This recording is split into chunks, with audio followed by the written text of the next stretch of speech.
Hi guys, this is me Anirban and this video is on Tell Me Why. Actually मैं देख रहा हूँ काफ़ी दिनों से कि 8 नवंबर से जब वो अनाउंस किया है कि करेंसीज बैंड हो गए हैं, तो लोग क्या कर रहे हैं कि दूसरे लोगों का जो लोगों का पास ब्लैक मनी है उसका पैसा खुद का अकाउंट में डाल के वो चेंज करके दे रहे हैं, या फिर कहीं पे अगर पैसा मिल रहा है तो वो खुद अपने अकाउंट पे डिपॉजिट कर रहे हैं.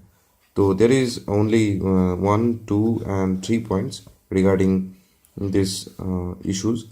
तो मैं आपको यही बोल रहा हूँ कि टेल मी वाई कि आप दूसरे का पैसा आपका अकाउंट में नहीं लो और किसी भी तरीके से किसी का भी black money white money convert करने में हेल्प मत करो, क्योंकि इसके लिए आपको जेल भी हो सकता है और इसके लिए आपको बहुत सारा जुर्माना भी भरने के लिए आप तैयार हो सकते हो. नंबर वन, अभी क्या है, टोटल बैंकिंग सिस्टम का जो सीबीएस सिस्टम होता है, ये पूरा सीबीएस सिस्टम आईटी के साथ यानी कि इनकम टैक्स डिपार्टमेंट के साथ फुल्ली कोलाबोरेटेड है.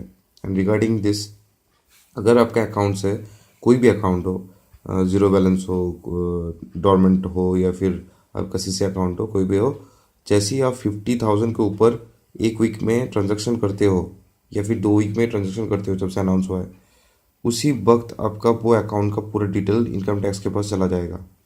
और अभी मोदी जी जिस दिन बोला था उस दिन ये भी मेंशन कर दिया था कि हो सकता है इसके बाद भी कुछ सरप्राइजेस आ रहे हैं. तो ये भी सरप्राइज हो सकता है. जनरली जो अभी सुनने में आया है कि अगर आप 10 लाख के ऊपर अगर आपका ट्रांजेक्शन होता है तो इसका 200% मुआवजा आपको भरना पड़ेगा. ठीक है, अभी सोच लो 10 लाख तो गया गया, भाई घर बार बेच के भी 20 लाख आपको चुकाना है. This is the number one issue कि आप ये बैंकिंग सिस्टम सीबीएस के साथ आईटी का कोलैबोरेशन हो रहा है, हो चुका है ऑलरेडी और भी चल भी रहा है. तो आप किसी का भी पैसा किसी भी तरह से आपके अकाउंट में मत लेना.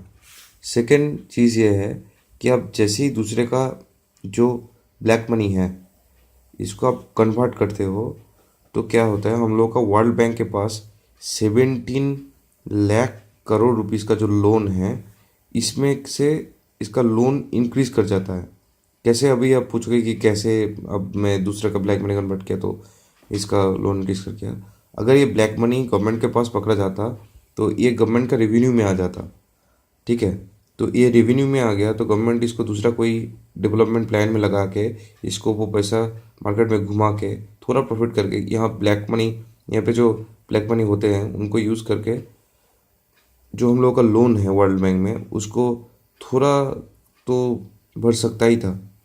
लेकिन अगर आप करते हो तो आप खुद गवर्नमेंट का इतना बोल्ड स्टेप के अगेंस्ट जाके आप खुद का सेल्फिशनेस के लिए आपका अपकमिंग जनरेशन को ख़राब कर रहे हो.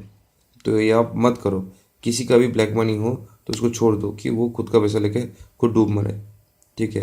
एंड द थर्ड स्टेप, अभी जो करेंसी का फ्लो है वो लोअर डाउन है. इस वजह से पीपल को लगता है कि बाद में अगर करेंसी बैंड हो गया या फिर करेंसी आना बंद ही हो गया तो हम लोग क्या करेंगे. ऐसा कोई बात नहीं है. गवर्नमेंट क्या कर रहा है, फ्लो को नॉर्मलाइज करने के लिए थोड़ा टाइम लगता है और पूरा करेंसी बना हुआ है और हर एक करेंसी अलग अलग बना हुआ है, तो उसको नॉर्मलाइज करने में कुछ टाइम लगेगा. लेकिन फ़्लो अभी इसीलिए स्लो किया गया है क्योंकि अगर ये फ़्लो ज़्यादा इंक्रीज़ हो गया तो जो लोग ब्लैक मनी है जिन लोगों के पास, वो आम जो गरीब लोग हैं उन लोगों को ले जाके उसको कन्वर्ट करके पूरा पैसा फिर से वो लोग वाइट कर लेंगे.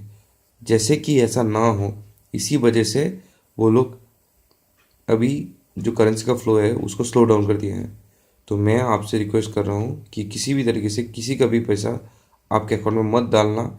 और अगर आपका पैसा है तो आप उसको खुद जाके डाल दो. अगर नेक्स्ट टाइम आपको कुछ पूछा जाएगा तो उसके लिए आप आईडी को अपना खुद जो कहाँ से सोर्स ऑफ मनी है उसको बोल देना, तो ऐसे ही आपको छोड़ देगा, कुछ नहीं बोलेगा. अगर आप दूसरे का पैसा डालते हो तो आप याद रखना कि आपको 10 ईयर्स तक इम्प्रिजनमेंट हो सकता है. ये लॉट्स ऑफ थिंग्स है. आप अगर गो थ्रू अगर करेंगे एक बार the law and the other things on money laundering and other things, then you can easily understand. And if you wish to be safe, then I am advising you please be aware. And मैं आपको बोल रहा हूँ, yes, don't try to deposit any amount of money from other people, then you will face lots of problem. Thanks for watching my video. This is Anirban signing off.